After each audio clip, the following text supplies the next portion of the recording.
Hello mga ka-chofam! Welcome back to our channel! Sa video na ito ay pag-aaralan natin ang Korean alphabet. Kasi alam naman natin na maraming Pilipino yung nagnanais makapunta dito sa Korea para magtrabaho o yung iba para magkaroon ng upa. At marami rin ang nahuhumaling sa K-drama. Kaya mas maganda diba na marunong tayong magbasa at magsulat ng Korean para mas maintindihan natin yung ating pinanunood.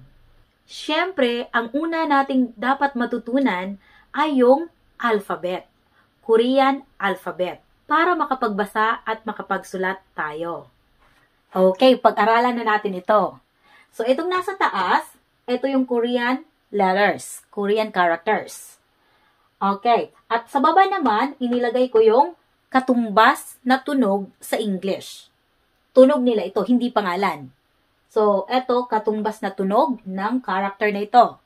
So, ito, Kiyok. Yung pangalan niya, Kiyok. Kasing tunog ito sa English ng G, as in G. G.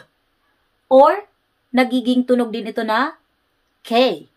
K. Sunod, ito naman, Niun. Ang katunog nito sa English ay N.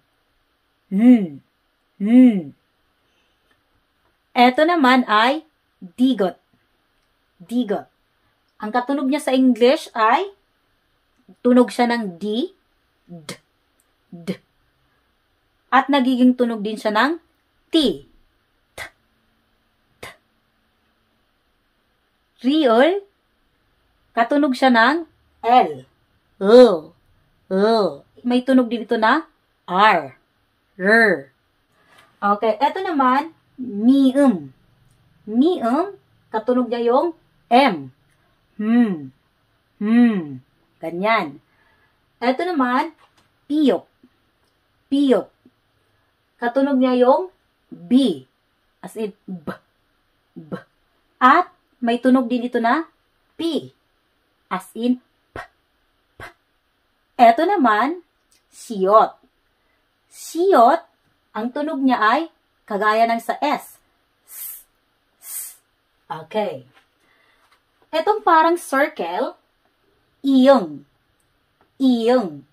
Ang iyong, kapag nasa unahan ng pantig ng syllable, walang tunog. Silent.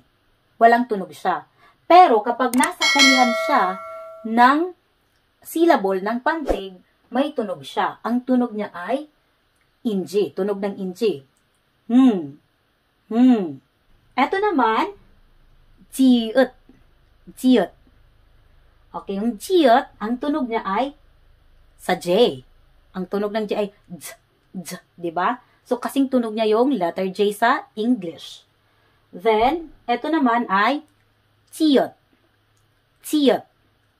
Kasing tunog niya yung sa CH ng English. Yung ch. Ito naman ay Kiyok. Kiyok. Ang katunog niya ay yung letter K. K, K, K. Ganito yung tunog niya.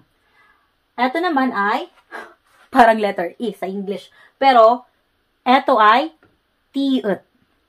Tiut. Ang katunog niya sa English ay yung letter T. T, T, T. Okay. Sunod, ito naman ay piyok. Piyok. Ang katunog niya ay yung letter P. P. Pal. Pa. Okay. Ito naman, hiot. Hiot. Katunog siya ng H. Kaya ang tunog nito ay ayan. Okay. Sunod, dito naman tayo sa vowels. Sa patinig. Merong 10 basic vowels. Ito yung Korean characters, yung Korean vowels, yung basic vowels, 10. Okay. So, ito, A. A. A. Ito naman, Ya. Ya. Ito ay O. O. Ito ay Yo. Yo. Yo. Sunod, O. O. O. Yo. Yo. Yo. Ito ay U. U. U. Ito naman, U. U. Ito, pahiga, Yung ngipin parang magkadikit lang. At ito naman, yung patayo ay I. I. I. Okay. Ngayon, alam na ninyo yung Korean alphabet. Okay, yung basic muna na consonant at basic vowel. Ngayon, bubuo tayo ng salita. Paano binubuo yung salita sa Korean language? Okay. Ang isang syllable o isang pantig ay binubuo ng consonant at vowel o kaya naman consonant, vowel, consonant. Laging nauna yung consonant. Kagaya nito. Ka. Sabihin natin. Yan ay kyo. Okay.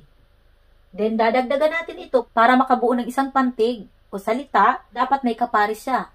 Neto, na vowels. So, ilagay natin yung A. Ito ay ayan. Ito, ka. Ka. Then, ulitin natin.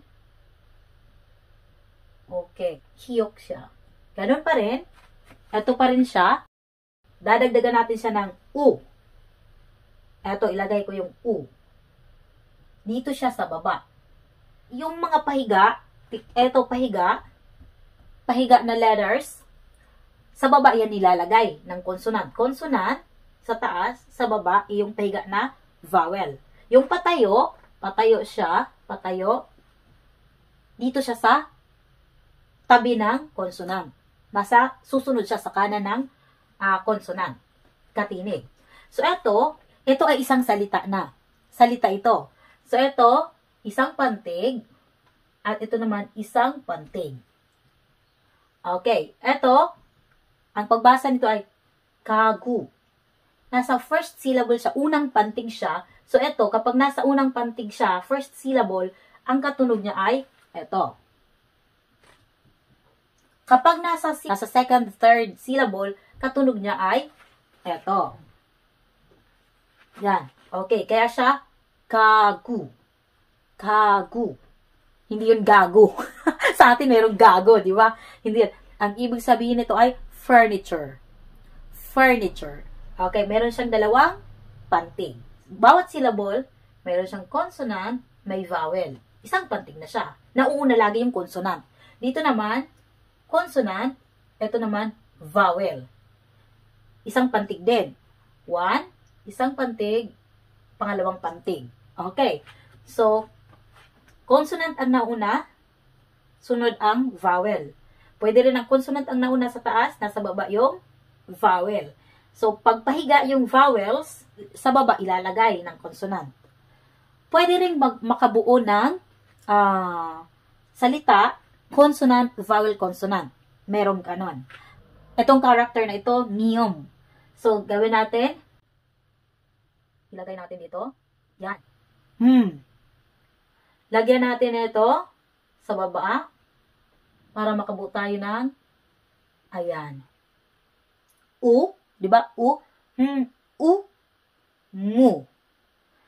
Ayan. Lalagyan natin ito.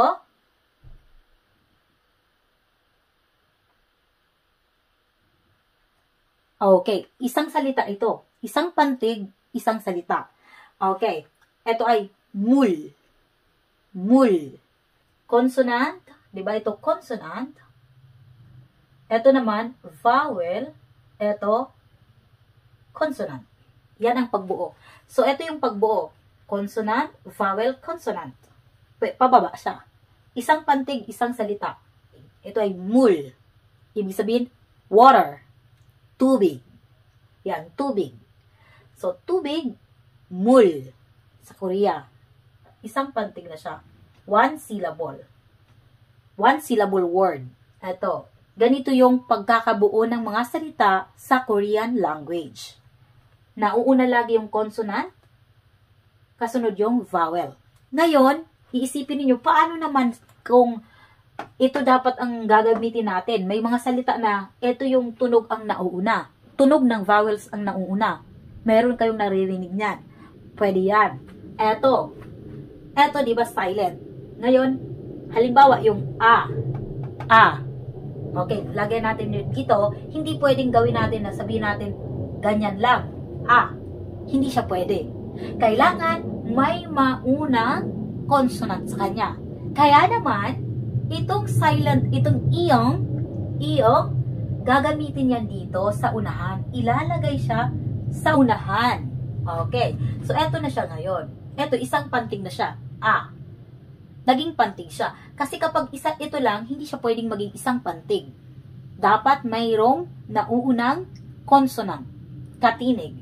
Kaya ito yung gagamitin dahil ito ay walang tunog. Walang tunog siya. Nasa unahan kasi siya ng pantig. Lalagyan natin ito para makabuo tayo ng salita. At itong i. Patayo, dito natin ilalagay. Okay. Pwede na natin itong basahin. Isang salita na ito.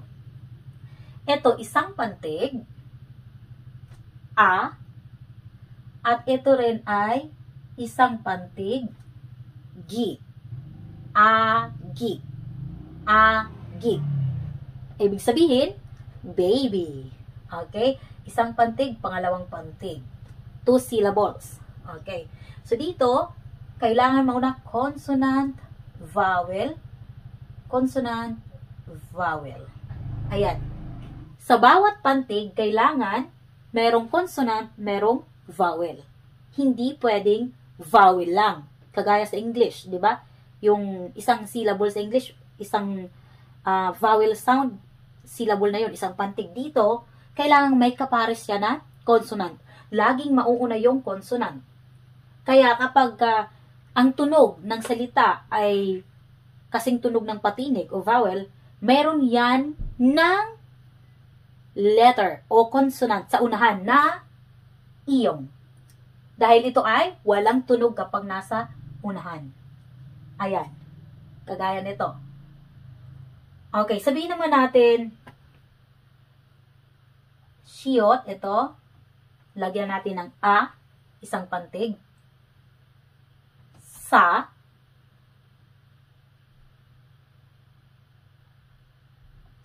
Okay, ito. Real. And lagyan natin dito ng sa baba. Iyong. Tingnan ninyo. Dito siya sa baba. Nasa last siya.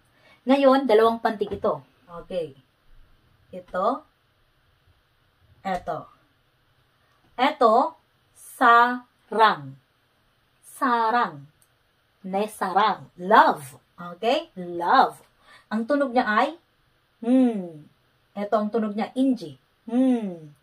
At ito naman, ito, kanina diba, L or R siya. So dito, ito ay nagiging R. Kapag ang character na ito, ang letter na ito, ay nasa gitna ng patinig, ng vowels, ang tunog niya ay R. Tingnan nyo, consonant, vowel, isang pantig. Consonant, ito naman, vowel, consonant. Okay. Isa pa, ito, character na ito.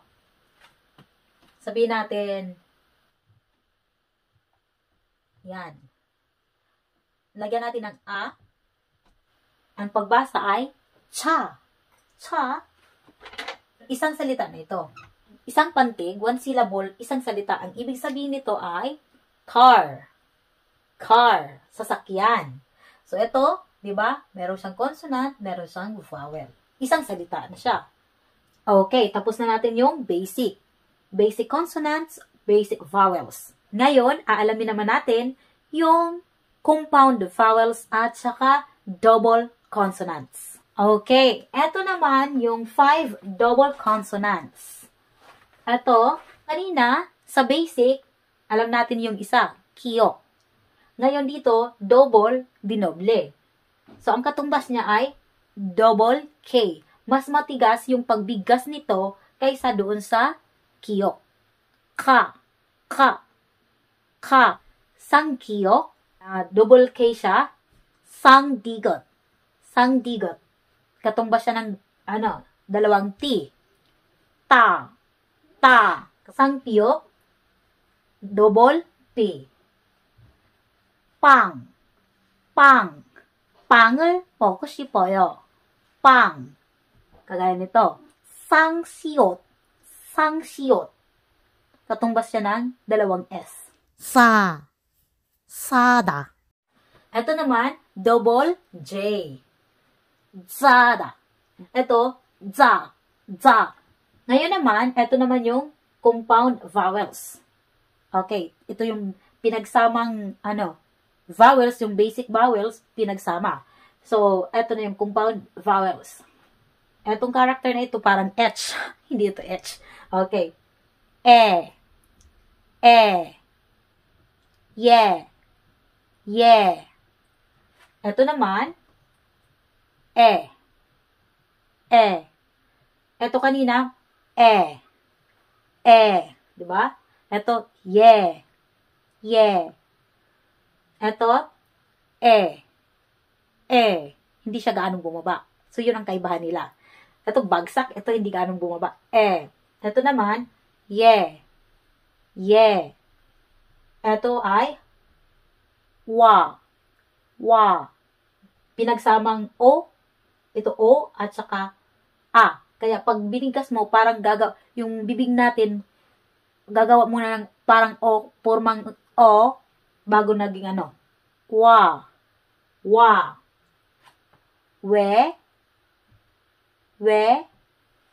Ito ay we. Ito ay we. Wo. We.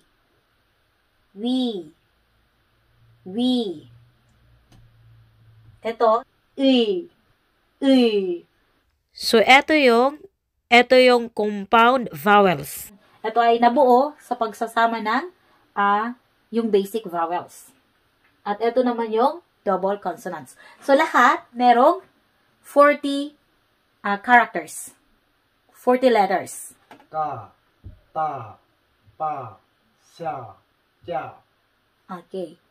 Ka, ta, pa, sa, ja. Ka, ta, pa, sya, sa, ja.